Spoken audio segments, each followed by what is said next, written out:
Good morning friends. Doctor Balakrishnan, கோவையிலிருந்து இந்த பதிவு.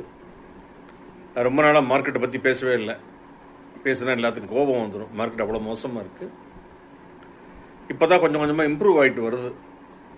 ஏதாவது ப்ராஃபிட் ஏதாவது புக் பண்ணியிருந்தீங்கன்னா வெளியில் வந்துடுங்க.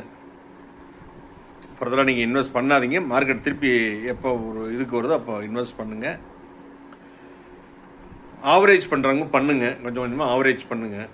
நிறைய டவுன் இருந்தால் நல்ல ஸ்டாக்காக இருந்தால் ஆவரேஜ் பண்ணிட்டு வெளியில் வாங்க. நான் எப்போவுமே சொல்கிறது பார்த்தீங்கன்னா, சர்ப்ளஸ் பண்ணியிருந்தால் இன்வெஸ்ட் பண்ணுங்கள், இல்லை பண்ணாதீங்கன்னு தான் எல்லாத்துக்குமே நான் சொல்கிறது பதிவு. இன்னும் எங்கேயாவது இன்வெஸ்ட் பண்ணிட்டு சிக்கலில் மாட்டிக்க வேண்டாம். இப்போ ஆவரேஜ் பண்ணுறப்போ கூட நீங்கள் எங்கேயாவது கடன் வாங்கிலாம் மாட்டிடாதீங்க. எதையும் பண்ணிடாதீங்க. உங்கள்கிட்ட இருந்தால் இன்வெஸ்ட் பண்ணுங்கள். இல்லைன்னா கொஞ்சம் பொறுமையாக வெயிட் பண்ண முடிஞ்சால் பண்ணுங்கள். நஷ்டத்துக்கு கொடுத்துட்டு நீங்கள் வெளியில் வந்துட வேண்டாம். சரிங்களா? மார்க்கெட்டு அப்படின்னாவே இப்படி தான் இருக்கும். சாதாரணமாக நம்ம பார்க்குறோம், தக்காளி பார்க்குறோம், சமயத்தில் 10 ரூபாய்க்கு விற்கிது, சமயத்தில் 100 ரூபாய்க்கு விற்கிது. வெங்காயம் பார்க்குறோம், 20 ரூபாய்க்கு விற்கிது, 200 ரூபாய்க்கு விற்கிது.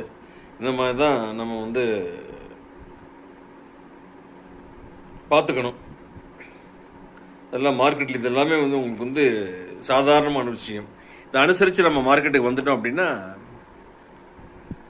பிரச்சனையும் இல்லை. அது மாதிரி நீங்கள் இன்வெஸ்ட் பண்ணுறப்போ பார்த்தீங்கன்னா கடனை உடனே வாங்கி ஃப்ரெண்ட்ஸ்கிட்ட வாங்கி யார்கிட்டையும் நீங்கள் இன்வெஸ்ட் பண்ணிடாதீங்க. முடிஞ்சால் பண்ணுங்க, இல்லை விட்டுட்டு போயிருங்க. அவ்வளோதான் நான் சொல்கிறது. அப்படியே கொஞ்சம் கொஞ்சமாக வந்துட்டுருக்கு. இல்லைன்னு மோசம்லாம் நம்ம சொல்ல முடியாது. கொஞ்சம் கொஞ்சமாக இம்ப்ரூவ் ஆகிட்டுருக்கு. இந்த டைமில் ஏதாவது இன்வெஸ்ட் பண்ணி ஆவரேஜ் பண்ண முடிஞ்சால் பண்ணுங்கள், இல்லைன்னா விட்டுருங்க. அதான் நான் என்னுடைய அட்வைஸ்.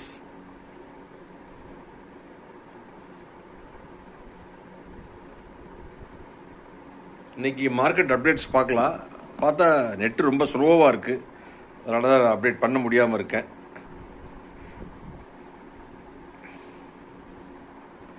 தான் லோட் ஆகிட்டுருக்கு.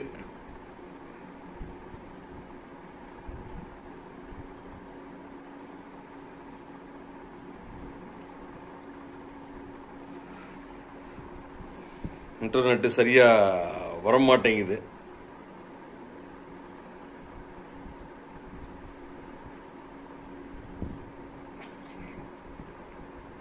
அதனால தான் நான் ஜென்ரலாக அவங்ககிட்ட பேசிகிட்டு இருக்கேன்.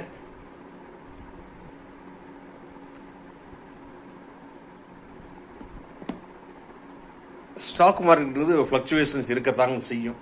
சரிங்களா? மீண்டும் ஒரு நல்ல பதிவில் சந்திக்கிறேன். நன்றி.